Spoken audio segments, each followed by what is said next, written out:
Scarface tells the story of an ex-convicted refugee called Antonio, or Tony Montana, played by Al Pacino, who travels to Miami.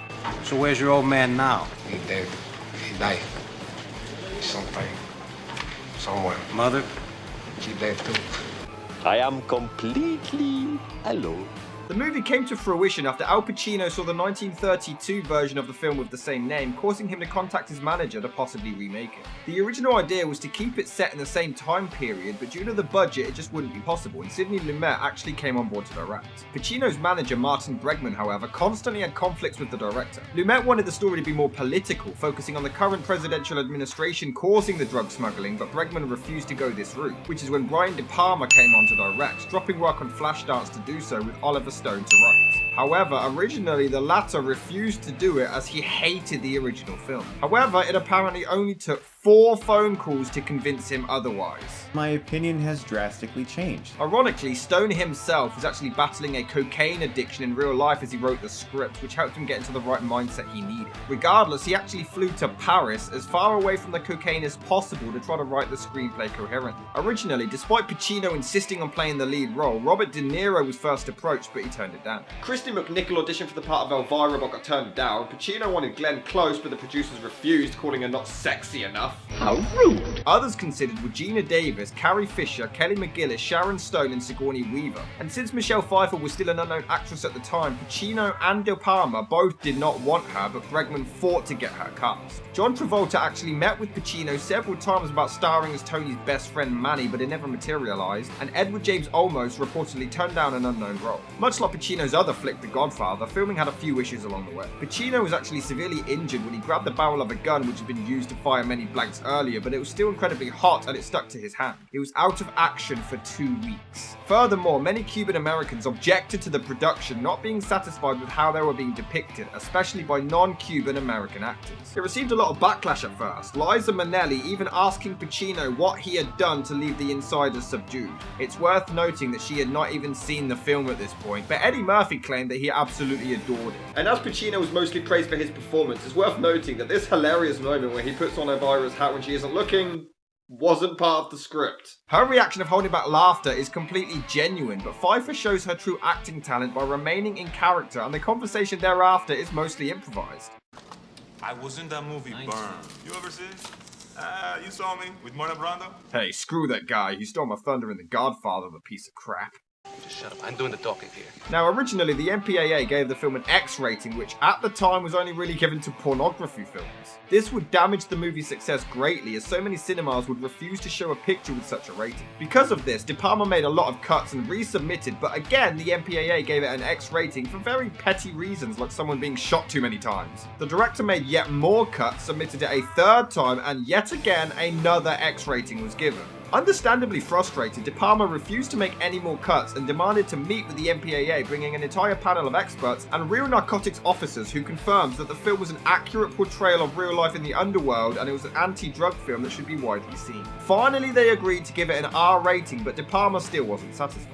He insisted that if the 3rd version was an R, the original cut should have been as well, but they disagreed and still refused to allow it. However, they didn't really understand the differences between each version, so De Palma craftily released his original cut to cinemas anyway, and the MPAA had no idea. It wouldn't be revealed until months later when it was out on video that the director admitted what he had done.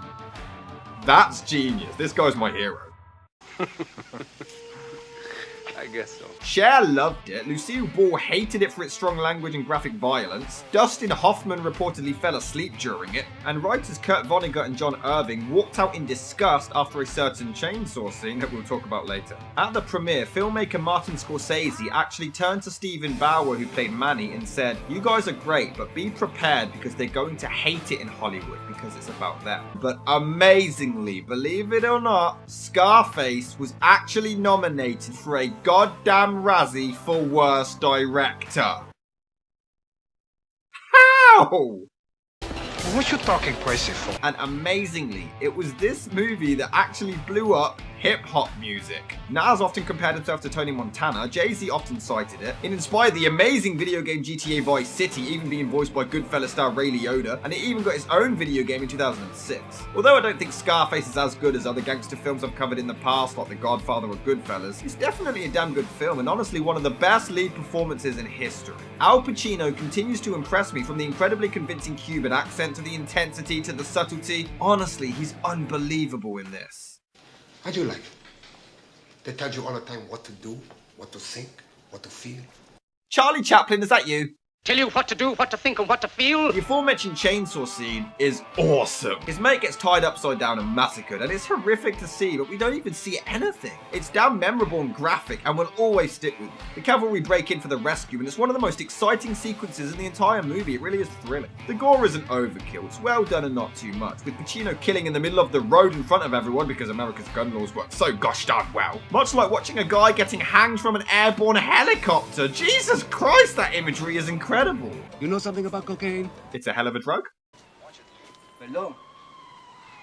This is Marta. Why did you say that name? Also, she looks like Rufio. Why don't you try sticking your head up your ass? See if it fits.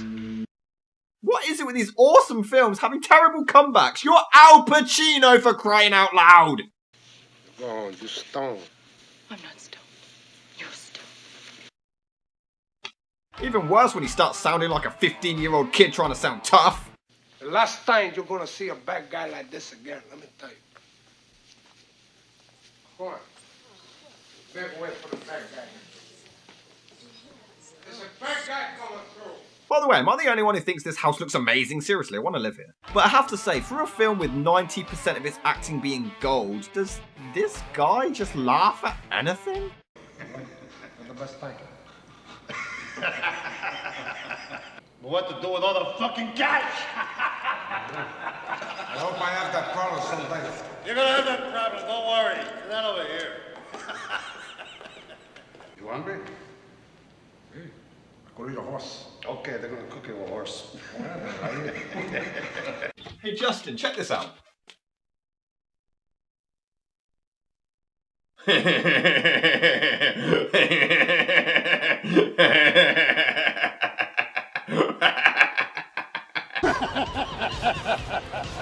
look at how close they're both sitting to him. It's very uncomfortable. It looks like they're about to take serious advantage of the guy. Didn't realize it was that kind of movie. But this guy clearly looks directly into the camera many times. Why did nobody notice? And why is the second take so damn difficult? And Michelle Pfeiffer may give an amazing and underrated performance, but she is doing the worst dance moves in history. Look at her. This isn't even dancing. There's no investment. There's no effort. This is just terrible. I'm having such a great time. I'm giving all of my effort for this dance. I do love her character though. She's the only one who doesn't take Pacino's crap, and she is a complete savage. Even if I were blind, desperate, starved and begging for it on a desert island, you'd be the last thing I'd ever fuck. And the comedy works really well too. Pacino's buddy has this really long sequence trying to arrogantly pick up a woman but fails, and when she slaps him he says, Lesbian.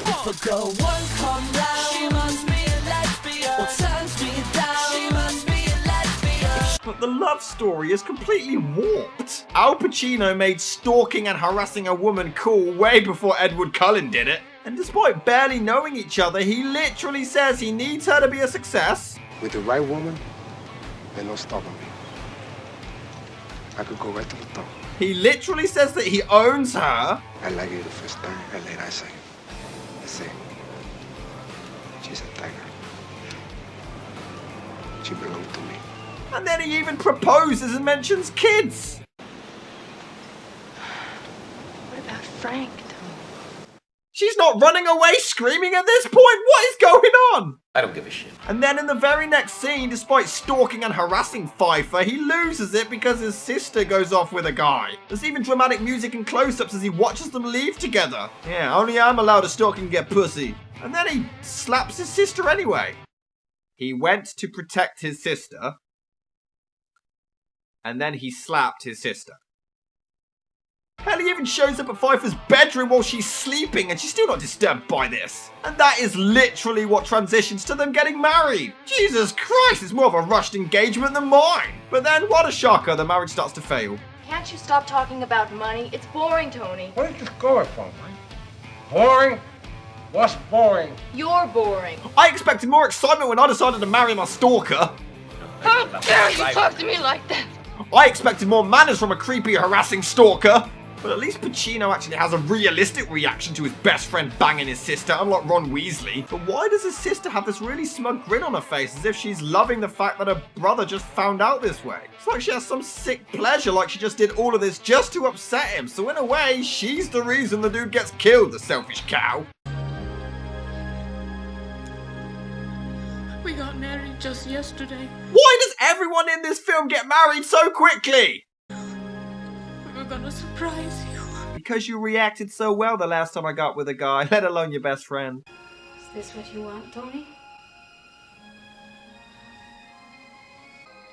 You can't stand for another man to be touching me. So you want me, Tony, huh? Huh? Ew, stop that! I'm all yours now. Cheetah. You better come and get me now, Tony. Well, he has to either bang his sister or die.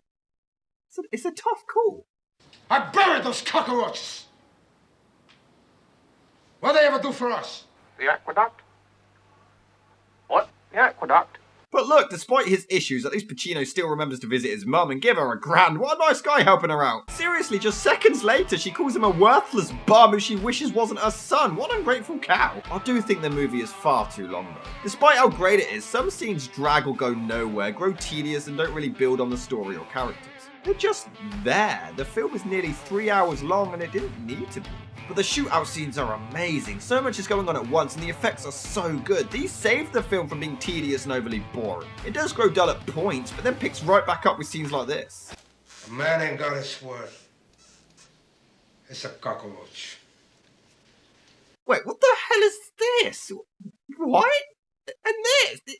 What the hell? These are some of the weirdest decorations I have ever seen in my life. What? Where did you get these? But in addition to the length, I guess one flaw is that I don't really feel connected to these characters. Here, Pacino has a gun on a man begging for his life, and I just don't really care that much. It's not really boring, there's just no emotional investment. It's when the film hits the 2-hour mark where it does start to get a bit boring, and it just drags. We're discussing Al Pacino's tax problems. This truly is the pinnacle of entertainment, ladies and gents. But who cares? The final shootout is so badass with the famous line, "Say hello to my little friend!" By the way, how is that not on any of the top best movie quotes ever lists? And all around, an incredible sequence. Scarface may grow a bit tedious at points, but it still is some of the most iconic action scenes ever put on the screen with one of the best performances ever as well. It's a must-see and a damn good watch.